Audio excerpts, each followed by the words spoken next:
नमस्कार. मी भाऊ तोरसेकर. तुम्ही बघत आहात प्रतिपक्ष. मित्रांनो, ज्या विषयातलं तुम्हाला काहीच माहिती नसतं त्या विषयाबद्दल तुम्ही बोलायला गेलात तर तुमचे ठोकताळे चुकायला लागतात.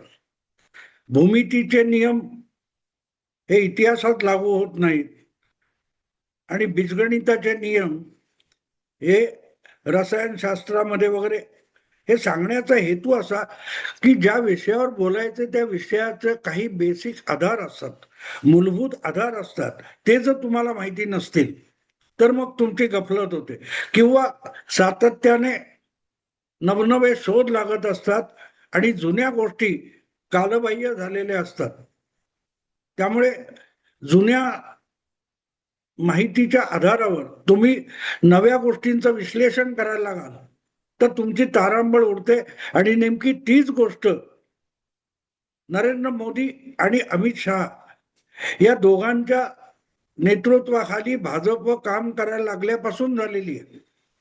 मी आत्ता आत्ता म्हणत नाही, आता त्याला 12-13 वर्ष होत गेली.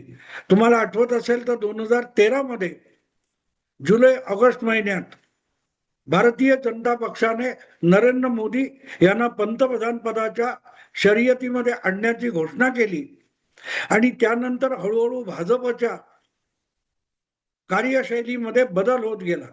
पहिली गोष्ट म्हणजे भाजपच्या संसदीय मंडळामध्ये सुद्धा नरेंद्र मोदींचा समावेश नव्हता.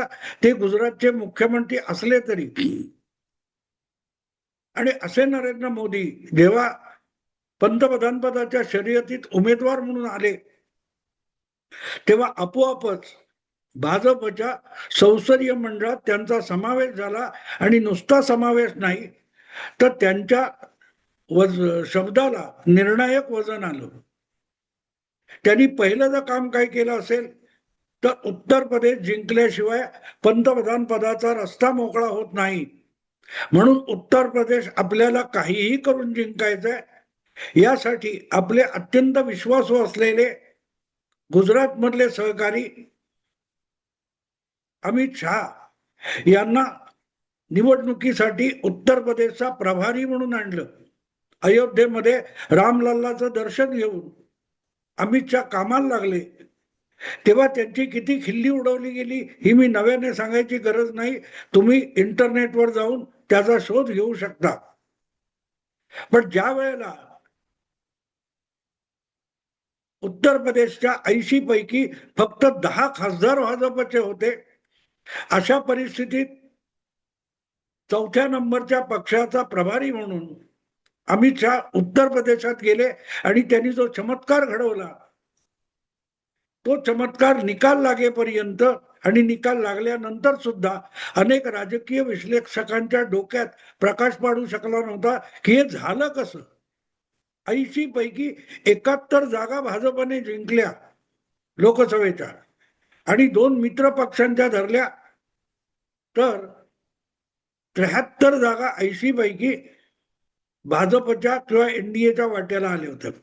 आणि त्यावेळेला मला आठवतं एनडीटीव्हीच्या चर्चेमध्ये प्रणय रॉय यांच्या प्रश्नाला उत्तर देताना अमित शहानी एक वाक्य उच्चारलं होतं, ते माझ्या मनात आणि लक्षात कायम राहिले कि ये अपोजिशन वाले क्यों हार रहे उनका अभी भी उनको पता नहीं लगा है. आपण काय हरतोय, का हरतोय याचा सुद्धा पत्ता नसलेले लोक जेव्हा लढाईचा आव आणतात तेव्हा त्यांचा पराभव ठरलेला असतो. आणि नंतरच्या काळात अमित शहाचा दबदबा भारतीय राजकारणात, राष्ट्रीय राजकारणात आणि अगदी राज्यांच्या राजकारणात सुरू झाला. त्यालाही आता 12 वर्षापेक्षा अधिक काळ उलटून गेलाय. पण राजकारणातले पंडित आपण आहोत, ज्ञानी आपण आहोत, म्हणून जे विश्लेषण करतात त्यांना अजूनही अमित शहा आणि नरेंद्र मोदी यांच्या राजकारणाचा थांग लागलेला नाही. ज्या वेळेला परत परत आता बंगालमध्ये सुद्धा ऑपरेशन लोटस हा शब्द वापरला जातोय. ऑपरेशन लोटस हा मोदी शहांच्या आधीच्या बीजेपीचा शब्द आहे. अरुण जेटली यांनी त्याचा वापर केला होता. कर्नाटकमध्ये काँग्रेस आणि जनता दल सेक्युलरचं सरकार पाडण्यासाठी जे डावपेच खेळले गेले त्याला ऑपरेशन लोटस असं नाव दिलं होतं. आणि तेव्हापासून म्हणजे जवळजवळ गेली 25-30 वर्ष भारतातल्या माध्यमातल्या मोठ्या मोठ्या दिग्गजांना ऑपरेशन लोटस हा शब्द कमालीचा आवडलेला आहे. त्यामुळे कुठेही काही पक्षामध्ये फाटाफूट होताना दिसली, बिगर भाजप पक्षात फाटाफूट होताना दिसली की ताबडतोब ऑपरेशन लोटस सुरू होत. बडे लोक विसरतात की लोटस म्हणजे कमळ, आणि कमळ चिखलात उगवतं म्हणतात. त्या चिखलामध्ये भारतीय विश्लेषण करते इतके अडकून बसलेत की जेटलींच्या काळापासून मोदी शहांच्या काळापर्यंत भाजपने जी वाटचाल केली आहे त्यामध्ये भाजपने राजकारणाचे नवे नवे पॅटर्न, नवी शैली प्रस्थापित केलेली. त्याकडे बघितलं तर तुम्हाला या नव्या पॅटर्न नुसार नव्या राजकारणाच्या घडामोडींचा अनालिसिस करता येईल, विश्लेषण करता येईल. 4 वर्षापूर्वी, ज्यावेळेला 4 नाही ऍक्च्युअली 6 वर्षापूर्वी शिवसेना भाजप युतीला महाराष्ट्रात स्पष्ट बहुमत दिलं होतं. अशा वेळेला उद्धव ठाकरे यांनी जी भाजपशी दगाबाजी केली, गद्दारी केली आणि सर्वात मोठा पक्ष झालेल्या भाजपला सत्तेच्या बाहेर बसवण्यासाठी काँग्रेस आणि राष्ट्रवादी बरोबर महाविकास आघाडी बनवली, तेव्हापासून मोदी आणि शहा यांच्या भाजपने आपला राजकारणाचा पॅटर्न बदलला. ऑपरेशन लोटसकडे पाठ फिरवून त्यांनी एक नवा पॅटर्न निर्माण केला, ज्यामध्ये आपल्या विरोधकांना नामोहरम करून टाकणं असा एक मास्टर स्ट्रोक असतो. त्या मास्टर स्ट्रोक नुसार महाराष्ट्रात भाजपशी दगाबाजी करणारे उद्धव ठाकरे यांच्याकडून त्यांचा पक्ष काढून घेण्यात आला. त्यांच्याच पक्षातले एकनाथ शिंदे यांना मुख्यमंत्री पदावर बसून शिवसेना हा पक्ष उद्धव ठाकरेंकडून काढून घेण्यात आला आणि एकनाथ शिंदे हे नामोनिशाणा सकट शिवसेनेचे सर्वोच्च नेता झाले. तीच गोष्ट आणखीन वर्षभराने 3 वर्षापूर्वी 2 जुलै 2023 शरद पवारांच्या बाबतीत करण्यात आली. शरद पवारांचा पक्ष काढून तो पुतण्याकडे देण्यात आला. हा नवा पॅटर्न आहे. कुठलाही पक्ष संपवायचा नाही, तो आपल्या सोबत घ्यायचा किंवा आपल्या विरोधात बसला तरी चालेल, पण तो पक्ष नामोनिशाण संपून टाकायचा नाही, नामशेष करायचा नाही. ही अमित शाह आणि नरेंद्र मोदी यांच्या देशांतर्गत राजकारणाची नवी दिशा आणि नवी शैली आहे. आणि त्यामुळे बंगालमध्ये ममता दीदीचा आणि त्यांच्या तृणमूल काँग्रेसचा दारुण पराभव झाल्यानंतर ते आपल्या कर्माने संपतील एवढ्यावर अमित शाह सोडून देत नसतात. 4 मेला निकाल लागल्यापासून प्रत्येक मोठा राजकीय पंडित एक गोष्ट सांगत होता की ममता दीदी विरोधी पक्षात बसली तरी सोपी गोष्ट नाहीये. ममता दीदी इज अ स्ट्रीट फायटर.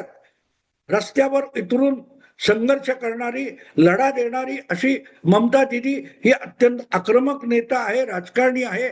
आणि त्यामुळे भले 2/3 200 पेक्षा अधिक आमदार भाजपचे निवडून आले असतील, पण तरीही भाजपला बंगालमध्ये सरकार चालवणं अवघड होऊन जाईल.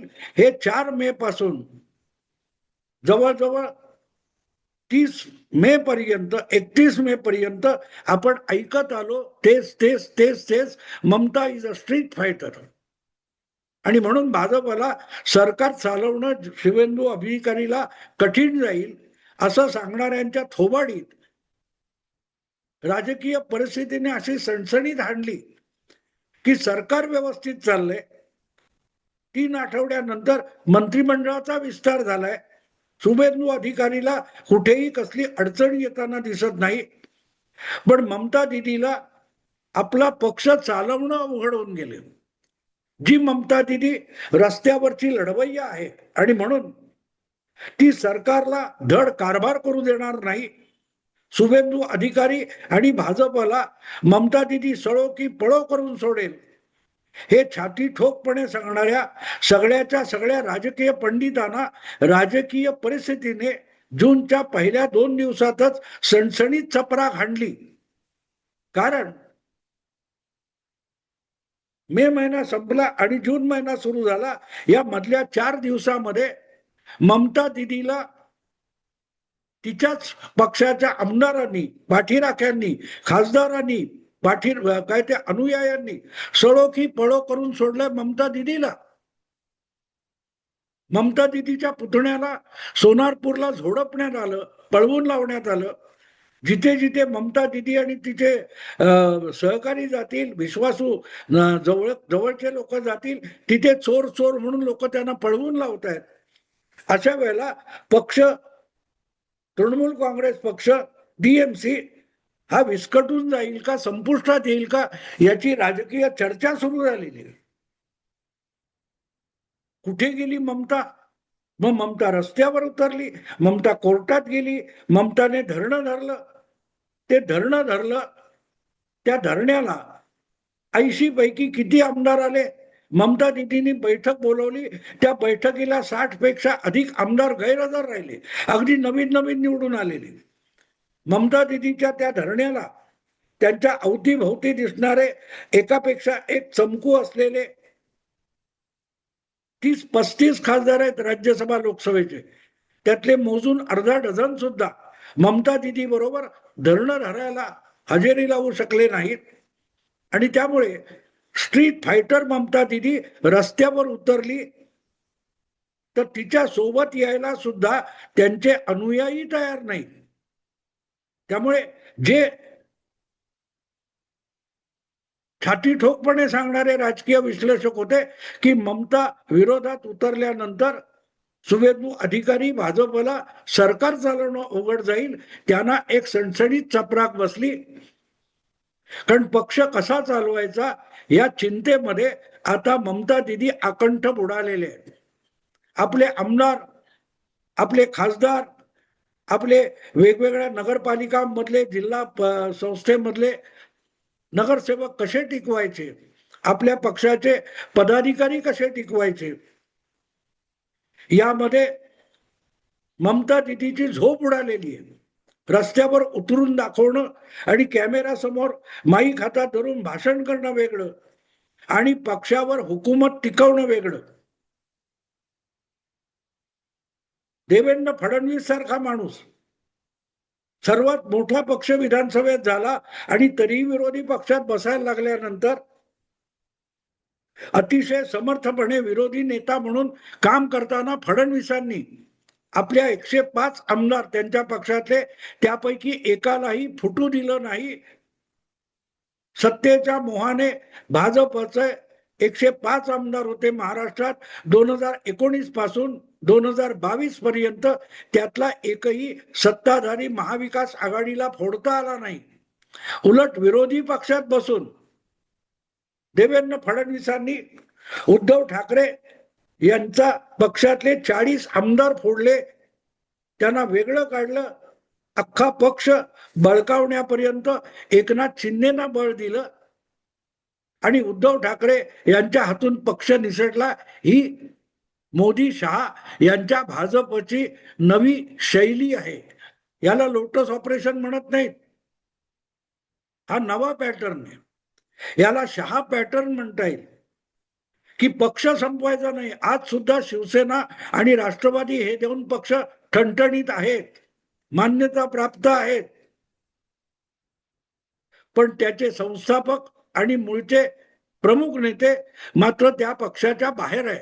आणि त्यामुळे बंगालमध्ये ममता दिदीचा पराभव झाल्यानंतर आणि त्या पक्षामध्ये पळापळ सुरू झाल्यानंतर काय होईल याचा अंदाज बांधताना सगळ्यात पहिल्यांदा महाराष्ट्रामध्ये 3 वर्षापूर्वी 4 वर्षापूर्वी काय झालं, कशा प्रकारे शरद पवार आणि उद्धव ठाकरे यांना नामोहरम करण्यात आलं, त्याची मोडस ऑपरेंडी काय होती याचा जर राजकीय पंडितांनी विचार केला असता तर त्यांना आधीच कळलं असतं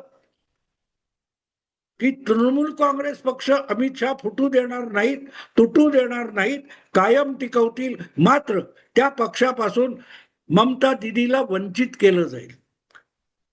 टीएमसीच्या नेतेपदापासून ममता दिदीला वंचित करणं ही भाजपची आणि पर्यायाने अमित शहा यांची सगळ्यात मोठी निकालानंतरची खेळी असेल हे समजण्यासाठी थोडीफार राजकीय अक्कल लागते. तेवढी थोडीफार अक्कल माझ्याकडे आहे आणि म्हणूनच 14 मे 2026च्या प्रतिवाद या माझ्या हिंदी युट्यूब चॅनेलमध्ये मी एक स्पष्टपणे व्हिडिओ टाकला होता की अमित शहा आता विस्कळीत झालेल्या टीएमसी मध्ये एकनाथ शिंदे किंवा अजितदादांचा शोध घेतील. हे भाकीत मी 14 मे रोजी केलं होतं आणि आता त्याच्या ब्रेकिंग न्यूज तब्बल 20 दिवसानंतर 18 दिवसानंतर देशभरच्या मीडियामध्ये रंगत आहेत की एकनाथ शिंदे को ढूंढ रहे वगैरे. 14 मेला मी जे सांगितलं तेच आता होतंय. याचं कारण अमित शहा आणि नरेंद्र मोदी यांची कार्यशैली, त्यांचा राजकीय डावपेचाचा पॅटर्न हा इतका सरळ आहे की विरोधी पक्ष संपवायचे नाही, विरोधी पक्ष टिकवायचे, पण त्यांना विरोधात बसवत किंवा आपल्या बरोबर बसवत मांडलिक करून ठेवायचं. ही मोदी शहांची नवी मोडस ऑपरेंडी आहे. विरोधी पक्षांसाठीची ती समजून घेतली तर राजकीय विश्लेषकांना या बाबतीत योग्य आकलन करता येईल आणि विश्लेषण करता येईल. मी मुद्दाम इथे 14 मेच्या माझ्या त्या हिंदी व्हिडिओची लिंक ह्या व्हिडिओच्या खाली डिस्क्रिप्शन मध्ये टाकणार आहे. ज्यांना माझ्या खरोखरच्या आकलनाची पुरावा पाहिजे असेल त्यांनी तो व्हिडिओ जरूर बघावा. पण एक गोष्ट आहे की ज्यांना मोदी शहांचं राजकारण, त्याचे डावपेच, त्यांची शैली कळलेली नाही, ते यापुढे जितकी भाकीतं करतील राजकीय आणि विश्लेषण करतील ते परत परत चुकत राहणार आहेत. याची गॅरंटी देऊन थांबतो. आवडलं लाईक करा, शेअर करा आणि प्रतिपक्षाला सबस्क्राईब करा. नमस्कार.